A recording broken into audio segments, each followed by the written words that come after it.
चाबी की मदद से तुम लाटोनाया डेजर्ट को छोड़कर अपनी दुनिया में वापस जा सकते हो।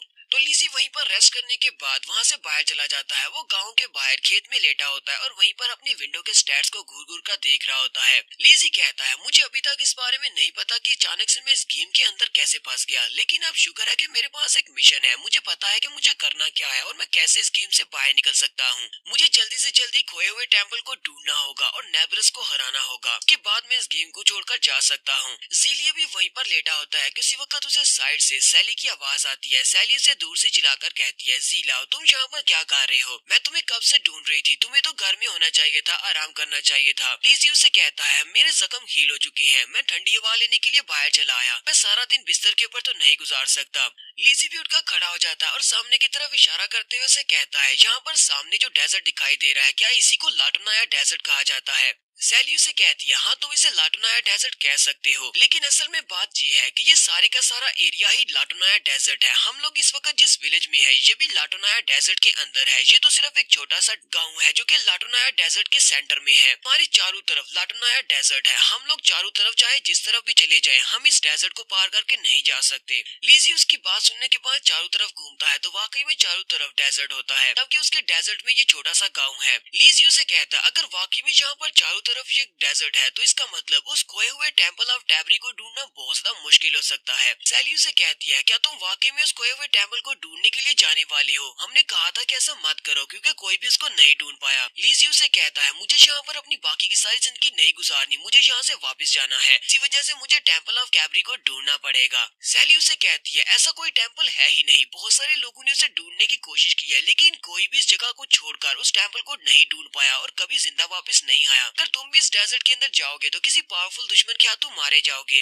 लीजी उसे कहता है, मैं एक बार तो पहले से इस गेम में मर चुका हूँ, अब मैं दोबारा नहीं मरने वाला। मुझे जल्दी से जल्दी उस टेम्पल को ढूंढना है ताकि मैं अपने घर वापस जा सकूं। मुझे यहाँ पर नहीं रुकना। फिर वो सैली से कहता है, चलो मेरे साथ आओ, हम लोग गाँव में चलते हैं और टाउन को घूम कर आते हैं। और वो दोनों यहाँ से गाँव को घूमने के लिए निकल पड़ जा रहे होते हैं। सैली जीली से कहती है, जीली क्या तुम वाकई में इस जगह को छोड़कर उस डेजर्ट में जाने वाले हो खोए हुए टेम्पल को ढूंढने के लिए? क्या तुम्हें वाकई में लगता है कि तुम्हें वो खोया हुआ टेम्पल मिल जाएगा? जीली उसे कहता, हाँ मुझे कोशिश तो करना पड़ेगी, मैं उस टेम्पल को ढूंढ लूंगा। सैली उसे कहती है, लेकिन वहाँ पर लाटोनाया डेजर्ट के अंदर बहुत ही पावरफुल मॉन्स्टर्स हैं जो कि इतने ज्यादा स्ट्रॉन्ग है कि ग्रैंडपा उबाराई भी इतने ज्यादा कॉन्फिडेंट नहीं है कि वो उन सभी को हरा पाएंगे या नहीं, कि वो मॉन्स्टर्स बहुत ज्यादा स्ट्रॉन्ग है। क्या तुम्हें वाकई में लगता है कि तुम इन सारे मॉन्स्टर्स को हरा सकते हो? लीजी उसे कहता है, तुम्हें मेरे लिए परेशान होने की जरूरत नहीं है, मेरे पास काफी अच्छी फाइटिंग एबिलिटीज है। हालांकि मैं दिखता काफी ज्यादा वीक हूँ, लेकिन मैं इतना वीक हूँ नहीं। ये दोनों अभी चलते हुए जा रहे होते हैं, किसी वक्त उन दोनों के ऊपर तलवार से अटैक होता है। कोई सामने की तरफ से उनके ऊपर स्ट्राइक लगाता है। लीजी और सैली ये देखकर बहुत ज्यादा हैरान होते हैं कि सामने से किसी ने उनके ऊपर अटैक कर दिया है। जैसे उनके ऊपर अटैक होता है वहाँ पर एक जबरदस्त धमाका होता है। उसी धमाके के साथ ही जहाँ पर हमारे गुंडों की एंट्री होती है तो ये 3 लड़के होते हैं। मेन गुंडे का नाम बोबैन होता है और उसके साथ उसके दोनों साथी होते हैं। तो बोबैन वहाँ पर आने के बाद हंसते हुए कहता है, लगता है कि हमने अपना शिकार ढूंढ लिया। तो धुएं के हटने के बाद वहाँ पर लीजी को दिखाते हैं, जो कि लीजी वहाँ पर धुएं में साइड पर खड़ा होता है और कहता है, अब यहाँ पर क्या हो रहा है? हमारे पर किसने अचानक से अटैक कर दिया? वो सैली की तरफ देखता है तो सैली भी एक पावर यूजर है। सैली के पास फायर को कंट्रोल करने की पावर है। सैली ने वहाँ पर अपनी फायर पावर को यूज करते हुए सामने वाले अटैक को ब्लॉक किया होता है, सामने से जो स्ट्राइक्स आई थी। बोबैन भी सैली की तारीफ करते हुए कहता है, सैली तुम्हारी पावर तो पहले से काफी ज्यादा बढ़ चुकी है, तुमने तो मेरे अटैक्स को अपनी वॉल ऑफ फायर के साथ ही रोक लिया। साथ ही वो हंसते हुए सैली से कहता है, सैली तो फाइनली हम लोग फिर से मिल रहे हैं। जबकि सैली उसे कहती है, बोबैन जी तुम क्या कर रहे हो? तुम फिर से हमारे पर अटैक क्यों कर रहे हो? हर बार अपना इस तरह का कमीनापन क्यों नहीं छोड़ोगे? लीजी सैली से कहता है, क्या तुम इस लड़के को जानती हो? ये लोग कौन है और ये हमारे पर अटैक क्यों कर रहे हैं? सैली उसे कहती है, मैं तुम्हें इस गाँव के बारे में एक बात बताना भूल ही गई थी कि यहाँ पर कुछ चोर है। हालांकि ये सभी लोग भी हंटर्स हैं, लेकिन ये सभी लोग हंटिंग करने की बजाय चोरी करना ज्यादा प्रेफर करते हैं और ये सभी लोग मॉन्स्टर से भी ज्यादा स्केरियर है, यानी कि तुम्हें मॉन्स्टर से ज्यादा इनसे डरना चाहिए। इन सभी के बारे में ऐसा भी कहा जा सकता है कि ये सभी लोग हंटर्स होने के नाम पर एक धब्बा है, क्योंकि ये सभी लोग लाटोनाया डेजर्ट के अंदर पावरफुल मॉन्स्टर्स का मुकाबला करने के लायक नहीं है। इस वजह से ये यहाँ पर दूसरे हंटर्स को लूटते हैं और उनके पास से उनका खाना और उनके पैसे छीन लेते हैं। ये सभी लोग बहुत ही बेशर्म और डरपोक हंटर्स हैं कि ये काफी ज्यादा स्ट्रॉन्ग है, इसी वजह से हमें इनसे संभल कर रहना होगा। बोबैन जल्दी से अपने पास से अपनी दोनों शैडो स्वर्ड्स को निकाल लेता है, क्योंकि बोबैन एक शैडो स्वर्ड्समैन है। लीजी उसके हाथ में उन दोनों तलवारों को देखकर बहुत ज्यादा हैरान होता है और सैली से कहता है, इसके पास ये कौन सी एबिलिटी है? मैंने इसकी तरह का स्किल पहले कभी नहीं देखा। बोबैन भी अपनी तलवारों को सैली के सामने करते हुए कहता है, सैली लास्ट टाइम तो तुम हमारे हाथों से बचकर निकल गई थी, लेकिन इस बार मैं तुम्हें नहीं छोड़ने वाला। सैली भी जल्दी से अपनी पावर्स को अनलॉक करती है और अपनी फायर पावर्स को एक्टिवेट करते हुए उससे कहती है, तुम्हें किसने कह दिया कि मैं यहाँ से भागने वाली हूँ? वो लिजी से कहती है, लिजी जल्दी से वापस जाओ और जाकर ग्रैंडपा उबारे को इस बारे में बताओ, हमें उनकी मदद की जरूरत पड़ेगी। जब तक तुम यहाँ पर ग्रैंडपा उबारे को लेकर नहीं आते तब तक मैं इनको यहीं पर रोका रखती हूँ। और यहीं पर हमें एक सेन ग्रैंडपा का भी दिखाया जाता है। ग्रैंडपा अपने खेतों में खड़े होते हैं। उसी वक्त आसमान के ऊपर थंडर इलेक्ट्रिसिटी चमक रही होती है। ग्रैंडपा कहते हैं, थंडरस्टॉर्म फिर से आ रहा है और इस गाँव का थंडरस्टॉर्म बहुत ज्यादा पावरफुल होता है। सैली को अभी तक घर वापस आ जाना चाहिए था, वो उस नए लड़के के साथ अभी तक वापस क्यों नहीं आई? तो नेक्स्ट सीन फिर से फाइटिंग का दिखाया जाता है। वो बहन सैली से कहता है, क्या तुम्हें वाकई में लगता है कि मैं तुम्हारे इस दोस्त को यहाँ से जाने दूंगा और जाकर तुम्हारे ग्रैंडपा को बुलाने दूंगा? लड़का यहाँ से कहीं पर भी नहीं जा सकता। हमारे पास अभी भी एक मौका है, चुपचाप मेरे साथ चलो और मैं इस लड़की को यहाँ से जाने दूंगा।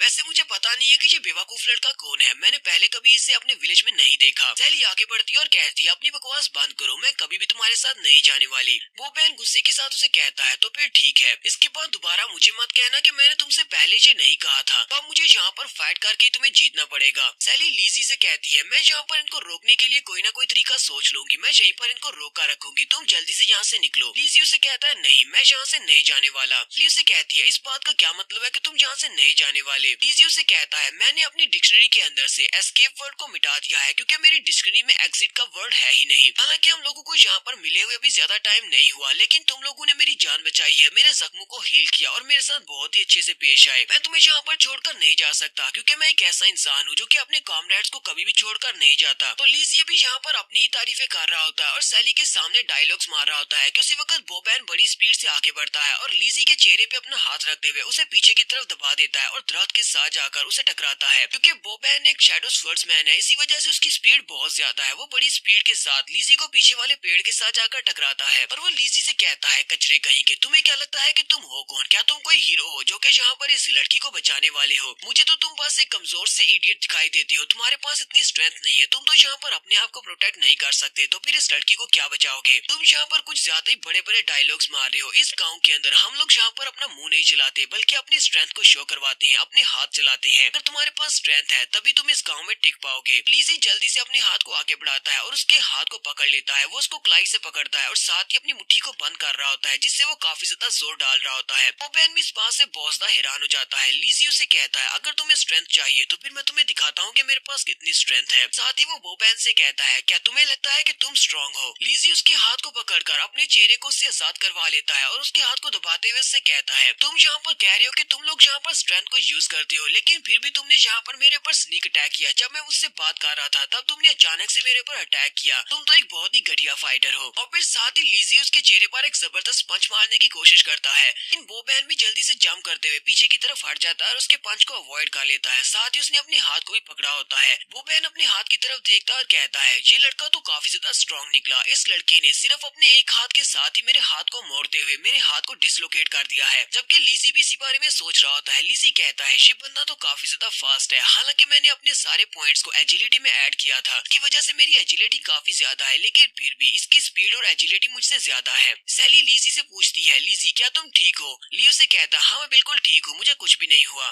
फिर सैली बोबैन से कहती है, बोबैन आखिर तुम यहाँ पर करना क्या चाहती हो? तुम्हें हमसे चाहिए क्या? तुम हर बार मेरा रास्ता क्यों रोक लेती हो? बोबैन उसे कहता है, मैं तुमसे पहले भी कई बार ऐसे कह चुका हूँ कि मुझे तुम चाहिए, मैं चाहता हूँ कि तुम मेरी गर्लफ्रेंड बन जाओ, लेकिन तुम हर बार मुझे ना करके चली जाती हो। सैली उसे कहती है, और मैं पहले भी तुमसे ये बात कह चुकी हूँ कि ऐसा नहीं हो सकता, इस तरह के सपने देखना छोड़ दो, मैं कभी भी तुम्हारी गर्लफ्रेंड नहीं बनूंगी। जबकि लीजी ये बात सुनने के बाद बहुत ज्यादा हैरान होता है और कहता है, लगता है कि ये लड़का यहाँ पर सब कुछ इसीलिए कर रहा है ताकि वो सैली को अपनी गर्लफ्रेंड बना सके। सैली भी लीजी की बात सुनने के बाद शर्माना शुरू कर देती है। बोबैन यहाँ पर लीजी की तरफ देखने के बाद सैली से कहता है, मुझे लगता है कि तुमने इस लड़के को अपने लिए बॉयफ्रेंड चुना है और इसी लड़के की वजह से तुम मुझे रिजेक्ट कर रही हो। आखिर इस लड़के में ऐसा क्या है जो मुझ में नहीं है? तुम्हें पता है कि मैं इस गाँव का सबसे बेस्ट स्वर्ड्समैन हूँ, मुझसे ज्यादा स्ट्रॉन्ग फाइटर इस पूरे गाँव में नहीं है। सैली उसे कहती है, ये तुम किस तरह की बकवास कर रहे हो? ये लड़का मेरा बॉयफ्रेंड नहीं है, हम लोग तो अभी अभी मिले हैं, तो सिर्फ मेरा एक दोस्त है। बोबैन उसे कहता है, अब बहाने बनाना बंद करो, तुम इसे अपना दोस्त कह रही हो जबकि मुझे पता है कि ये तुम्हारा दोस्त नहीं है बल्कि दोस्त से कुछ ज्यादा है। तो बोबैन यहाँ पर लीजी को चैलेंज करता है और उसे कहता है, चलो जल्दी से वहाँ पर लड़की के पीछे छुपना बंद करो, यहाँ पर आओ और मर्दों की तरफ फाइट करते हैं, हम दोनों आपस में फाइट करेंगे और अगर तुमने मुझे यहाँ पर हरा दिया तो उसके बाद मैं कभी भी सैली की तरफ देखूंगा भी नहीं, मैं इसका पीछा करना छोड़ दूंगा। लेकिन अगर मैं यहाँ पर जीत गया तो सैली मेरी गर्लफ्रेंड बनेगी और तुम इसको छोड़ दोगे। वो वहाँ पर उसे चैलेंज करता है। उसी वक्त हमारे ली के पास एक विंडो ओपन होती है और उसे कहा जाता है तुम्हारे पास एक नया साइड मिशन है, इसका नाम शैडो मैडनेस है और तुम्हें यहाँ पर शैडो स्वर्ड्समैन बोबा को हराना होगा। तुम इस मिशन को एक्सेप्ट करोगे? अगर तुम इस मिशन को एक्सेप्ट करते हो और इस मिशन को पूरा कर लेते हो तो तुम्हें लाटोनाया डेजर्ट के खोए हुए टेम्पल का खोया हुआ नक्शा दिया जाएगा। लिज़ी भी ये देखने के बाद बहुत ज्यादा हैरान होता है। अचानक से मेरा सिस्टम मुझे एक नया मिशन दे रहा है और इस मिशन को पूरा करने पर मुझे लाटोनाया डेजर्ट का मैप मिलेगा, एक कंप्लीट मैप जिसके अंदर टेम्पल ऑफ कैबरी की लोकेशन भी हो सकती है। इसका मतलब ये है कि इस मिशन को पूरा करने से मैं इस जगह को छोड़ने के एक कदम और ज्यादा करीब हो जाऊंगा। लिज़ी कहता है ठीक है, मुझे ये एक मिशन एक्सेप्ट करना है और फिर साथ ही वो बोबैन से कहता है ठीक है, मुझे तुम्हारा चैलेंज मंजूर है। बोबैन भी अपनी तलवार को उठाता है और कहता है चलो ठीक है फिर फाइट करते हैं। जबकि बोबैन के दोनों दोस्त कहते हैं अचानक से बिग ब्रो को क्या हो गया है, ये इतना सीरियस क्यों हो गया है।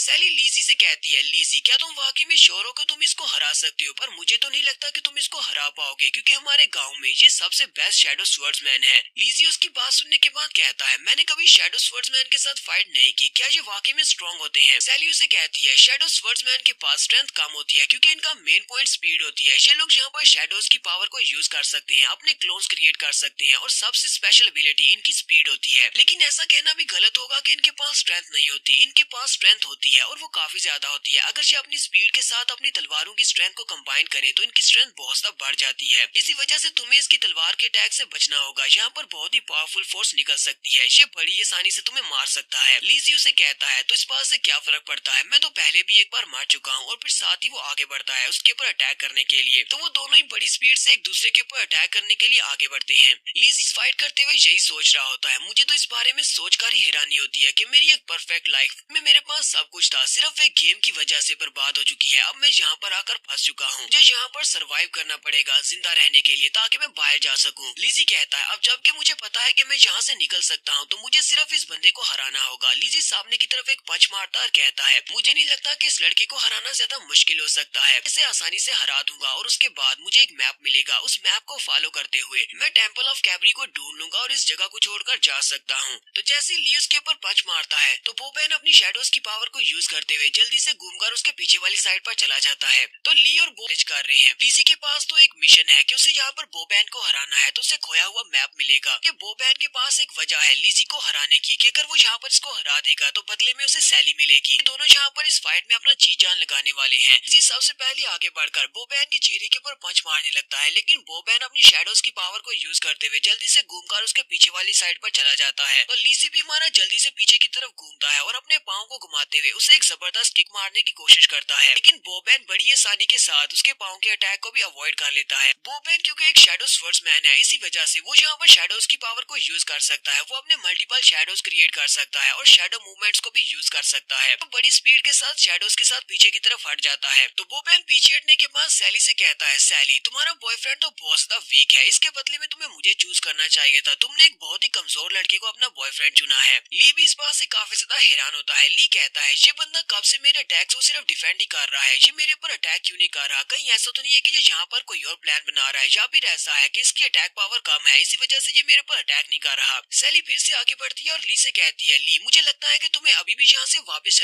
जाना चाहिए, मैं इनके साथ चली जाती हूँ, जाकर ग्रैंडपा ऊपरे को लेकर आओ। ग्रैंडपा ऊपरे इस लड़की से मुझसे वापस ले लेंगे कि इस गांव में सिर्फ एक ग्रैंडपा ही है जो कि इसको हरा सकते हैं, इस गांव में और कोई भी इतना स्ट्रॉन्ग नहीं है। लियो से कहता है सैली मैं यहाँ से नहीं जाने वाला, मैंने इसको चैलेंज किया है इसलिए मैं इसको यहाँ पर हराऊंगा। लियो मुस्कुराते हुए उससे कहता है सैली तुम्हें परेशान होने की जरूरत नहीं है, मुझे लगता है कि मुझे इस फाइट को जीतना ही पड़ेगा, क्योंकि मुझे लगता है अगर हमने इस फाइट को जीत लिया तो हम लोग इस गाँव को छोड़कर जा सकते हैं, इस जगह को छोड़कर जाने का एक रास्ता मिल जाएगा। सैली भी उसकी बात सुनने के बाद बहुत हैरान होती है और कहती है क्या वाकई में हम लोग इस गाँव को छोड़कर जा पाएंगे? सैली हैरान होकर उसे कहती है ली ये तुम क्या कह रहे हो, कहीं तुम पागल तो नहीं होगे? बोबैन को हराने से यहाँ से इस गाँव को छोड़कर जाने का कैसे ताल्लुक हो सकता है? ये दोनों ही चीजें बहुत ज्यादा अलग हैं, आखिर बोबान का इस सब से क्या ताल्लुक? ली भी इसकी बात सुनने के बाद इसी बारे में सोच रहा होता है। ली कहता है जब से मैं इस गेम के अंदर आया हूँ तब से यहाँ पर जो कुछ भी हो रहा है वो सभी का सभी कुछ एक दूसरे के साथ जुड़ा हुआ नहीं है, लेकिन फिर भी सिस्टम ने मुझे कम से कम यहाँ पर एक मौका तो दिया है, मुझे एक मिशन दिया है। पहले जब मैं इस गेम के अंदर फंसा वहाँ पर एक डेजर्ट के अंदर एक मॉन्स्टर ने मेरे पर अटैक किया और उस मॉन्स्टर ने मुझे मार दिया, उसके बाद मैं अचानक से जिंदा हो गया और जिंदा होने के बाद इस गाँव में आ गया। इस गाँव में आने के बाद बोबैन से मेरा सामना हुआ और अचानक से मेरे पास विंडो ओपन होती है और कहा जाता है कि तुम्हें मैप दिया जाएगा। हालांकि ये सब कुछ बिल्कुल ऐसे ही लग रहा है कि जैसे ये कोई कोइंसिडेंस है, लेकिन मुझे लगता है कि कोई ना कोई तो ऊपर बैठा हुआ है जो कि इस सब को मैनिपुलेट कर रहा है। उसी वक्त बोबैन ली को आवाज देता है। ली सामने की तरफ देखता है तो बोबैन अपनी दोनों तलवारों को वहीं पर ग्राउंड के ऊपर नीचे फेंक देता है। बोबैन अपनी तलवारों को ग्राउंड के अंदर गाड़ने के बाद उसे कहता है, लड़के तुम्हारा नाम जो भी है, चैन लीजी और लीजियाओ जो भी, तुम यहाँ पर खड़े खड़े किस बारे में सोच रहे हो? लगता है कि अब तुम बहुत ज्यादा पछता रहे हो कि तुम्हें यहाँ पर मेरे चैलेंज को एक्सेप्ट नहीं करना चाहिए था, लेकिन तुम्हें नहीं लगता कि अब पछताने का वक्त नहीं रहा?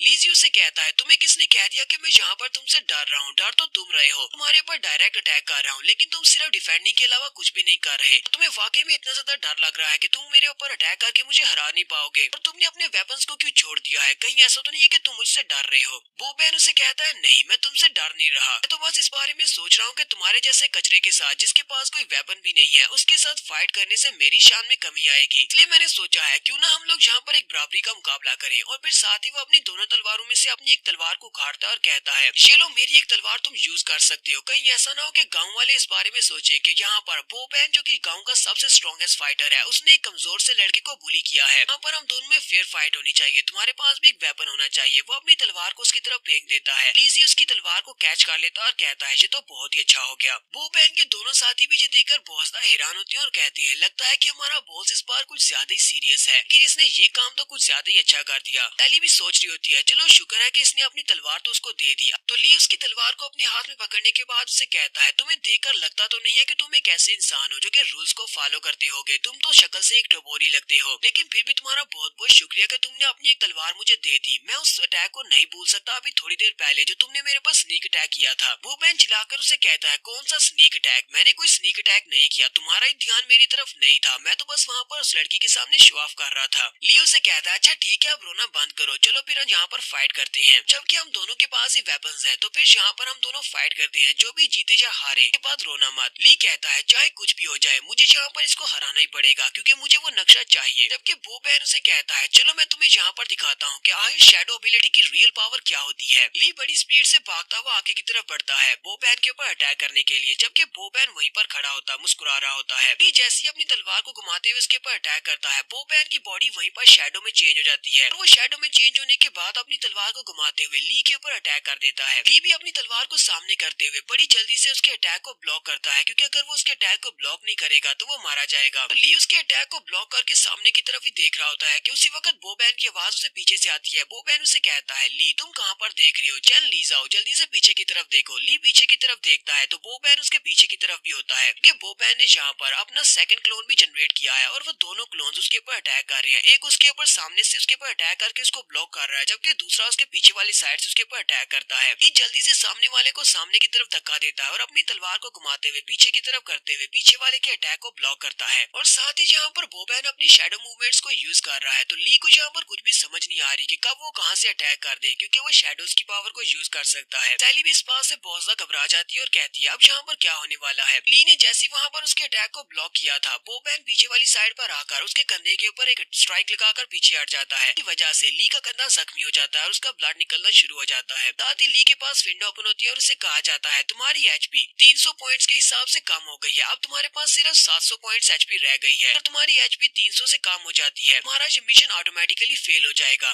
बो बहन ली के ऊपर अटैक करने के बाद पीछे हट जाता है और उसे कहता है, अभी भी वक्त है, अपनी हार मान लो, क्योंकि चाहे तुम यहाँ पर कुछ भी कर लो, ये तुम्हारे लिए पॉसिबल ही नहीं है कि तुम यहाँ पर मुझे हरा दो, क्योंकि तुम्हारे पास तो कोई एबिलिटीज है ही नहीं। तो ली के पास फिर से एक विंडो ओपन होती है और उसे कहा जाता है, तो तुम यहाँ पर अपनी हीलिंग एबिलिटीज को यूज करना चाहोगे? ली बो बहन से कहता है, नहीं, मैं यहाँ पर हार नहीं मानूंगा। फिर साथ ही वो अपनी विंडो की तरफ देखता है, जहाँ पर उसे कहा जाता है, क्या तुम अपनी इंजरीज को हील करने के लिए अपनी हीलिंग एबिलिटीज को यूज करना चाहते हो? ली कहता है, हाँ मैं इनको यूज करना चाहता हूँ। जैसे वो वहाँ पर हीलिंग एबिलिटीज को यूज करता है, उसी वक्त उसकी बॉडी हील हो जाती है। उसकी पूरी बॉडी के ऊपर ग्रीन कलर का ओरा निकलता है, जिससे उसके जख्म हील हो जाते हैं। जबकि बो बहन के दोनों दोस्त हंसना शुरू कर देते हैं और कहते हैं, तो इस लड़के के पास भी एबिलिटीज है, ये लड़का तो एक हीलर है, इसके पास हीलिंग की एबिलिटीज है, कि ये लड़का इतना बड़ा बेवकूफ कैसे हो सकता है? एक हीलर एक शैडो स्वॉर्डमैन का मुकाबला कैसे कर सकता है? एक हीलर तो सिर्फ हील कर सकता है, उसके पास अटैक पावर नहीं होती। तो बो बहन को भी जब पता चलता है कि इसके पास हीलिंग की एबिलिटीज हैं, वो जल्दी से पीछे की तरफ घूम जाता है और उससे कहता है, ली जल्दी से यहाँ से चले जाओ, सैली को छोड़कर यहाँ से वापस चले जाओ, क्या मैं तुम्हारे साथ फाइट नहीं करूंगा, तुम्हारे पास तो हीलिंग की एबिलिटीज है, हीलिंग की एबिलिटीज वाला बंदा फाइट नहीं कर सकता और शैडो स्वॉर्डमैन को तो कभी नहीं हरा सकता, इसलिए मैं तुम्हें यहाँ पर एक मौका देता हूँ, यहाँ से चले जाओ, मैं तुम्हें जिंदा छोड़ देता हूँ।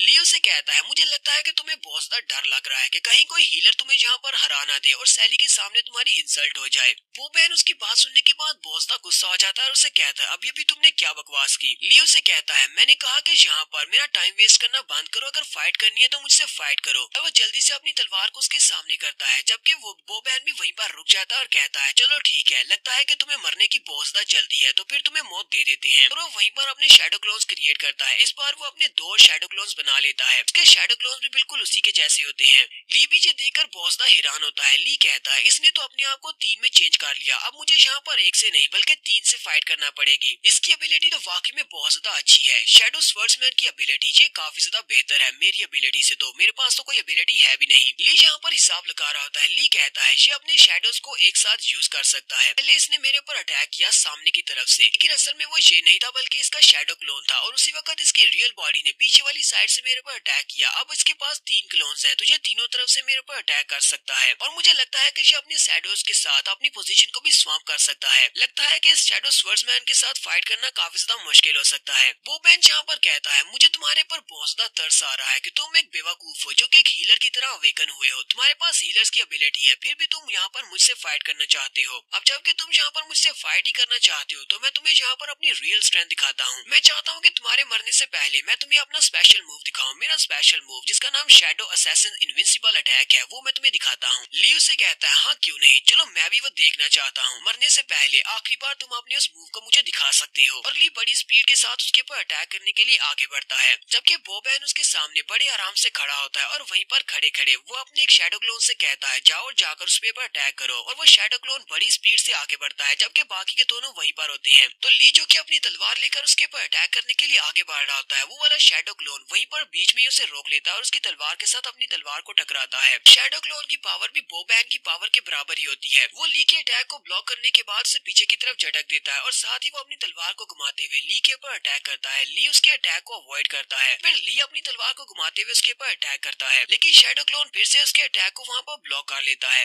ली कहता है, इसका अटैक तो बहुत ज्यादा क्लोज था, अब ये पीछे मेरे पर फिर से कट लगाने वाला था। मैं तो यहाँ पर इसके क्लोन को ही बड़ी मुश्किल से रोक पा रहा हूँ, तो सिर्फ उसका एक शैडो क्लोन है। तो क्लोन की स्ट्रेंथ इतनी ज्यादा है, तो रियल बॉडी की स्ट्रेंथ कितनी ज्यादा होगी। अभी तो यहाँ पर मुझे 2 और को भी हराना है। उसी वक्त सामने वाला दूसरा शैडो क्लोन भी वहाँ से गायब हो जाता है, और वो बड़ी स्पीड से घूमता हुआ ली के पीछे वाली साइड पर आ जाता है, और उसे कहता है, पिछली बार तो तुम कुछ ज्यादा ही लकी थे, सिर्फ एक स्लैश के साथ तुम्हारी जान बच गई, लेकिन मुझे नहीं लगता कि इस बार तुम इतने ज्यादा लकी होगे। और वो पीछे वाली साइड से फिर से अपनी तलवार को घुमाता है और उसकी गर्दन काटने लगा है। ली भी इस बात से बहुत ज्यादा घबरा जाता है। तो नेक्स्ट एपिसोड पहुंच जाती है, यहीं पर बहते हुए ब्लड की तरफ दिखाया जाता है और तलवार को गिरता हुआ दिखाया जाता है, जबकि सैली भी इस बात से बहुत ज्यादा हैरान होती है। सिर्फ सैली नहीं, बोबैन और उसके दोनों दोस्त भी ये देखकर बहुत ज्यादा हैरान हो जाती है कि आखिर ऐसा कैसे हो सकता है। बोबैन कहता है, इस लड़के ने यहाँ पर मेरे अटैक को कैसे डॉज कर लिया, जबकि मेरी तलवार उसकी गर्दन के बहुत ज्यादा करीब थी, ऐसा नहीं हो सकता। इस लड़के के पास मुझसे ज्यादा स्पीड कैसे हो सकती है। रियल बोबैन भी कहता है, मुझे समझ नहीं आई कि यहाँ पर चल क्या रहा है, जबकि ली भी इस बात से काफी ज्यादा हैरान होता है। वो पीछे हटने के बाद लंबी लंबी सांसें ले रहा होता है और कहता है, ये वाला तो बहुत ज्यादा क्लोज था, ये भी मेरा सर कटने वाला था। अगर ये नया वाला स्किल यहाँ पर एक्टिवेट नहीं होता, उसी के पास विंडो ओपन होती है और उसे कहा जाता है, कंग्रेचुलेशन, तुमने यहाँ पर एक नया स्किल सीख लिया है। उसके नए स्किल का नाम बर्स्ट स्लैश होता है। इसका लेवल अभी सिर्फ 1 है। बर्स्ट स्लैश की मदद से अभी कोई दुश्मन उसके ऊपर अटैक करने वाला होगा और उसके पास कोई भी रास्ता नहीं होगा उस अटैक से बचने का, तो वो बड़ी स्पीड के साथ एक बार के लिए उस अटैक को अवॉइड कर लेगा। लेकिन इसका कूल डाउन टाइम 5 मिनट का है, और विंडो में उसका टाइम भी चल रहा होता है जो कि पूरा 5 मिनट का है। 5 मिनट के बाद ही वो दोबारा इस अटैक को यूज कर सकता है। ली कहता है, शुक्र है कि टाइम पर मुझे ये वाला नया स्किल मिल गया, अगर मैंने इस स्किल को यहाँ पर ऑब्टेन नहीं किया होता तो अभी मेरा सर यहाँ पर जमीन पर पड़ा होता। फिर साथ ही वो खुश हो जाता है और कहता है, अब जो होना था वो तो हो गया, मैं इस फाइट को जीत सकता हूँ, तो मुझे बस इसके क्लोन्स को हराना है। उसके बाद रियल बोबैन को हराकर मुझे इस मिशन को कंप्लीट करना होगा, क्योंकि बोबैन भी अपने दोनों शैडो क्लोन्स को पीछे बुला लेता है और साथ ही जोर जोर से हंस रहा होता है। बोबैन हंसते हुए उससे कहता है, तुमने तो फिर से मेरे अटैक को अवॉइड कर लिया, लेकिन यहाँ पर तुमने सिर्फ मेरे क्लोन को ही नुकसान पहुँचाया है, मेरी रियल बॉडी तो इंटैक्ट है। तुम मेरे क्लोन को यहाँ पर डिस्ट्रॉय क्यों ना कर दो, लेकिन मुझे इससे कोई भी फर्क नहीं पड़ने वाला। फिर साथ ही बोबैन ली से कहता है, अब यहाँ पर हमारी रियल फाइट स्टार्ट होने आने वाली है। साथ ही वो कहता है वापिस आ जाओ। जैसे ही वो वापिस आने का कहता है, ली के हाथ में उसकी जो तलवार होती है जो कि बोबैन ने उसको दी थी, वो तलवार वापस से बोबैन के पास चली जाती है। बोबैन उसे कहता है ये मेरी सबसे बड़ी गलती थी तुम्हारे ऊपर मर्सी दिखाने की, यानी कि तुम्हारे पर तरस खाने की। मैं क्योंकि एक शैडो स्वर्ड्समैन हूँ, इसलिए मुझे भी तुम्हारे ऊपर जरा भी तरस नहीं खाना चाहिए था। मैंने तुम्हारी एबिलिटीज को कुछ ज्यादा ही अंडर एस्टिमेट कर दिया। बोबैन ली से कहता है अब मैं तुम्हारे साथ और ज्यादा गेम्स नहीं खेलूंगा, अब अपनी आंखें खोल कर देखना कि अब तुम्हें यहाँ पर बचने का मौका भी नहीं मिलेगा। और वो साथ ही अपने हाथ में जो दो तलवारें होती है, उन दोनों तलवारों को बैग के साथ मिलाकर एक बाला बना लेता है। और उन दोनों तलवारों को जोड़ने के बाद जब उसे एक तलवार बना लेता है, फिर उससे एक और क्लोन बनाता है और उसकी दो तलवारें बना लेता है, यानी कि उसने दोनों तलवारों की बैग्स को आपस में जोड़ लिया है। ली भी इस बात से काफी ज्यादा हैरान होता है कि अब यहाँ पर कौन सा नया मूव यूज करने वाला है। उसके शैडो क्लोन्स भी सेम उसकी कॉपी कर रहे होते हैं, उन्होंने भी अपने हाथ में चार तलवारें पकड़ी होती है। वो बैन ली से कहता है अब मैं तुम्हें यहाँ पर अपना एक और स्पेशल मूव दिखाने वाला हूँ। वो बैन अपने दोनों क्लोन्स के साथ अपनी 6 तलवारों को ग्राउंड के अंदर दंसा देता है। जैसे वो अपनी तलवारों को ग्राउंड के अंदर दंसाता है तो वहाँ पर ग्राउंड शैटर होता है और उसके अंदर बहुत सारा मटेरियल चला जाता है और वो सारा शैडो मटेरियल टी की पूरी बॉडी को कवर करता है, यानी कि उसके आसपास एक घेरा बन जाता है। टी की पूरी बॉडी को आसपास से शैडोज ने कवर किया होता है। इस शैडो एनर्जी के बीच से बैन कहीं से भी निकलकर उसके ऊपर अटैक कर सकता है, क्योंकि ये उसकी डोमेन है। यहाँ पर वो अपनी स्पेशल डोमेन की पावर को यूज कर रहा है। ली अभी वहीं पर सेंटर में खड़ा होता है कि उसी वक्त साइड से बैन की तलवार निकलती है और उसके ऊपर अटैक होता है। ली उसके अटैक को अवॉइड कर लेता है, लेकिन उसके ऊपर बार बार अटैक्स होना शुरू हो जाते हैं क्योंकि वो पूरी तरह से उस डोमेन के अंदर फंसा हुआ है। चारों तरफ से बोबैन कहीं से भी निकलकर उसके ऊपर अटैक कर सकता है और उसके पास दो शैडो क्लॉन्स भी है। यहाँ पर बार बार उसके ऊपर स्ट्राइक्स हो रही है। इतनी सारी स्ट्राइक्स को अवॉइड करना ली के लिए आसान नहीं है। काफी सारी स्ट्राइक्स उसकी बॉडी के ऊपर भी हिट होती है और जगह जगह के पर उसकी बॉडी के ऊपर स्लैशेस लगती है। बोबैन ली से कहता है तुम चाहे यहाँ पर जितना मर्जी डांस कर लो, लेकिन तुम आखिर पर मरने वाले हो क्योंकि इन सारे अटैक से तुम नहीं बच पाओगे। उसी वक्त उसके पास विंडो ओपन होती है और उसे कहा जाता है कि तुम्हारा एचपी लेवल 30% तक पहुंच चुका है, अगर इससे कम हुआ तो तुम डेंजर जोन में चले जाओगे। ली कहता है अब मैं यहाँ पर क्या करूँ, मेरे पास कोई भी वेपन नहीं है, वेपन के बिना मैं इससे फाइट नहीं कर सकता, मैं यहाँ पर डॉज करने के अलावा और कुछ भी नहीं कर सकता। उसी वक्त बोबैन उसके सामने से निकलता है और उसे कहता है ग्रिम रीपर यहाँ पर आ चुका है तुम्हारी जान लेने के लिए, तुम्हारे पास पछताने का टाइम नहीं है। और वो ली की बॉडी के ऊपर बहुत सारी स्लैशेस लगाता है, बिल्कुल लास्ट टाइम की तरह। वहाँ पर डोमिनेटर ने उसकी बॉडी के ऊपर बहुत सारी स्लैशेस लगाई थी। इस वक्त भी ली की बॉडी के ऊपर बहुत सारी स्लैशेस लग रही होती है। ली उसके डोमेन के अंदर पूरी तरह से ट्रैप होता है और उसकी बॉडी के ऊपर बहुत सारी स्लैशेस लग रही होती है। बोबैन अपने इस अटैक को लेकर काफी ज्यादा कॉन्फिडेंट होता है। बोबैन उसे कहता है मैं तुम्हारी कवर के लिए बहुत ही अच्छी सी जगह ढूंढूंगा और इस गाँव में तुम्हें एक बहुत ही अच्छी जगह दी जाएगी, इसलिए बड़े ही आराम के साथ मरो। तो बोबैन अभी वहीं पर खड़ा खड़ा इसी बारे में सोच रहा होता है कि उसने लीजी को हरा दिया है। उसी वक्त बिजली की तेजी से पीछे से कोई चीज उसकी तरफ आगे बढ़ती है। बोबैन इस बात से बहुत ज्यादा घबरा जाता है, लेकिन जैसे वो पीछे की तरफ घूमकर देखने लगता है वहीं पर ग्रैंडपा ऊपरे आ जाते हैं। ग्रैंडपा ऊपरे अपने हाथ को सामने करते हुए अटैक को ब्लॉक करते हैं कि उसी वक्त ली उसे पंच मारने के लिए आगे बढ़ा होता है। ली बोबैन को पंच मारने लगता है, लेकिन ग्रैंडपा ऊपरे वहाँ पर बीच में आकर उसके अटैक को ब्लॉक कर लेते हैं। वहाँ पर एक जबरदस्त धमाके की साउंड आती है।